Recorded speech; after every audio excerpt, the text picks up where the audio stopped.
As I walked to my local London tube station this morning, I was assailed by the unmistakable scent of cannabis. A couple of young men were openly smoking weed. Where they stood was literally a stone's throw from what was once a busy police station, now closed. There are not enough officers on the streets to deter brazen drug use, even if they wanted to. In theory, users can still face 5 years for possession, but those stoned, those two likely lads weren't stupid. They know, as many Britons now do, that our law is increasingly and depressingly an ass. Politicians take a lot of the blame for that. Too many of them fail to understand that the law works best when taken seriously. It's not a PR tool. It's the keystone of a civilised society. The best, the worst example of recent times belongs to Matt Hancock. In February, our former Health Secretary announced that anyone who lied on a COVID form about going on holiday to destinations on the government's red list faced up to 10 years in prison, a decade in clink. That's longer than the maximum stretch for some violent firearms offences. It would be laughable, were it not so serious, to debase the currency of penalisation. Well, I mention this because about half a mile from where I passed those two dope heads this morning is the home of Billy Hood. There he is. He's just been sentenced to 25 years in prison in Dubai after police found a small amount of cannabis oil in his car.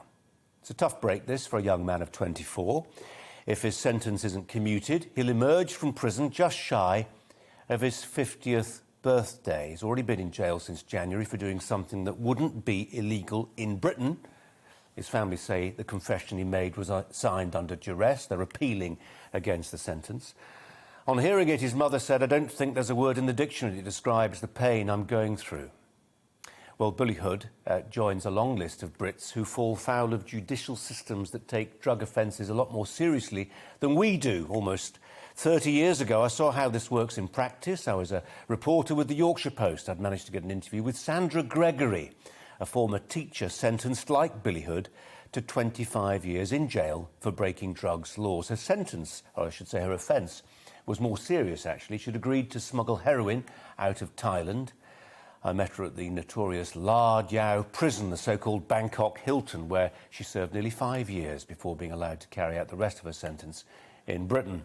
She was eventually released in July 2000 after a pardon from the King of Thailand.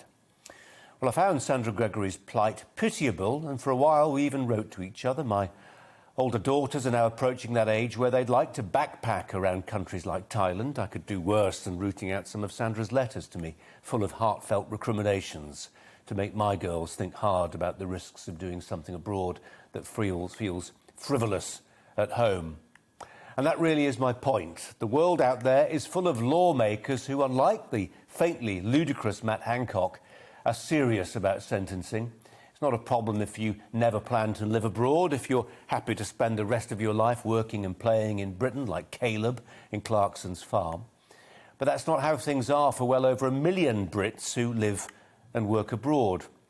In recent years, Dubai, where Billy Hood is now an unwilling guest of the Emirati penal system, has become home to 120,000 Britons.